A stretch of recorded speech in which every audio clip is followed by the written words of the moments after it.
প্রায় 2 মাস যাবত এই চক্ষু হাসপাতালের সমস্যা চলতেছে। আমরা ডিসি মহোদয়ের কাছে এর আগে অনেকগুলো অভিযোগ করেছি, কিন্তু আশানুরূপ এখন পর্যন্ত আমরা কোনো ফলাফল পাইনি। ওই চক্ষু হাসপাতালে যিনি দায়িত্বে ছিলেন মিলন হোসেন, যার বিরুদ্ধে আমাদের অভিযোগ, উনি সমস্ত কিছু কুক্ষিগত করে হাসপাতালের চেক অন্যান্য প্রয়োজনীয় খাতাপত্র আটকিয়ে রেখেছে, যার কারণে আমাদের প্রয়োজনীয় দ্রব্য আমরা কিনতে পারি না। আজকে অপারেশন বন্ধ হয়ে গেছে, গতকাল বন্ধ ছিল, আজকেও বন্ধ।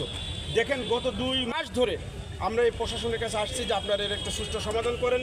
দুর্নীতিবাজ, স্বৈরাচারী এই অ্যাডমিন হিসাবরক্ষক থেকে যিনি অ্যাডমিন হয়েছেন তাকে হাসপাতাল থেকে অপসারণ করতে হবে।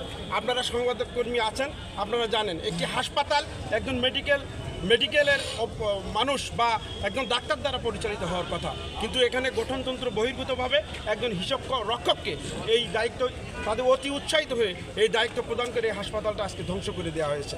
হাসপাতালের সমস্ত কাঠামো আজকে ধ্বংস করে দেওয়া হয়েছে। আপনারা টেন্ডার দেখেন, যে টেন্ডার 14 লক্ষ টাকায় পাওয়ার কথা, কিন্তু সেই টেন্ডার 20 লক্ষ টাকায় দেওয়া হয়েছে। আমরা আজকে জাতির কাছে প্রশ্ন রাখতে চাই যে একটা সেবামূলক প্রতিষ্ঠান যেখানে কোনো টাকা কোনো জায়গা থেকে আসে না, এইখান থেকে আয় সব কিছু চলে, সেখানে 14 লক্ষ টাকার কাজ কেন 20 লক্ষ টাকায় করা হলো? কেন শেড নির্মাণের নামে টাকা তছরূপ করা হলো? কেন 4,99,800 টাকা বিল করা হলো শেডে? এটা অবশ্যই উদ্দেশিত এবং ব্যক্তিগতভাবে অতি উৎসাহিত হয়ে এই কর্মকাণ্ডগুলো করেছে। আজকে দেখেন দূর দূরান্ত থেকে রুগীরা আসছে, তারা অনেক কষ্ট পাচ্ছে, কিন্তু হাসপাতাল চালানোর জন্য যে একটা কলম দরকার।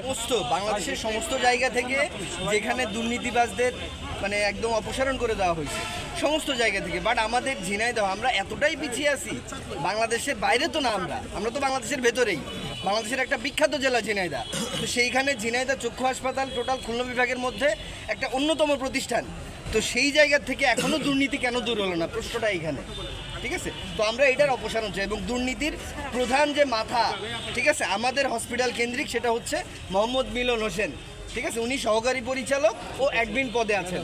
ঠিক আছে, উনি সব কিছু ঘাটালার মাথা, আমাদের এই হসপিটাল কেন্দ্রিক সমস্ত কিছুর মাথা হচ্ছে উনি। তো আমরা তাকে টোটালি অপসারণ করতে চাই এখান থেকে।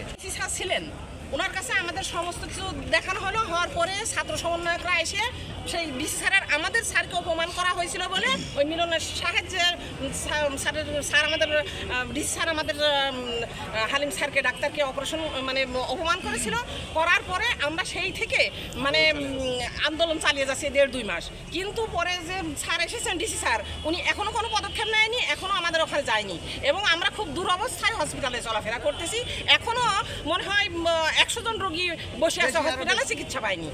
অথবা যেটা পুরোপুরি বায়াসড, এবং যে কমিশন গঠন করেছে সেই কমিশনটা অলরেডি তারা মানে বায়াসড হয়ে, তারা কম্প্রোমাইজ হয়ে অলরেডি তারা আমাদের বিপক্ষে তারা অবস্থান গ্রহণ করতেছে। এই কারণে এই গত 2 দিন আগে যে তদন্ত কমিশন গঠন করা হয়েছে, সেই তদন্ত কমিশনকে আমরা ঘৃণাভাবে প্রত্যাহার করতেছি। আমরা সেই কমিশনকে আমরা চাই আমাদের অভিভাবক, আমাদের সভাপতি ডিসি স্যার, তিনি নিজে তদন্ত করে নিরপেক্ষ তদন্তের মাধ্যমে আমাদের দাবি দাবি তিনি যাচাই করুক এবং এবং এবং এবং এবং অলরেডি যে তদন্ত করা হয়েছে সেটাকে বাতিল করতে হবে, এটাও আমাদের দাবি।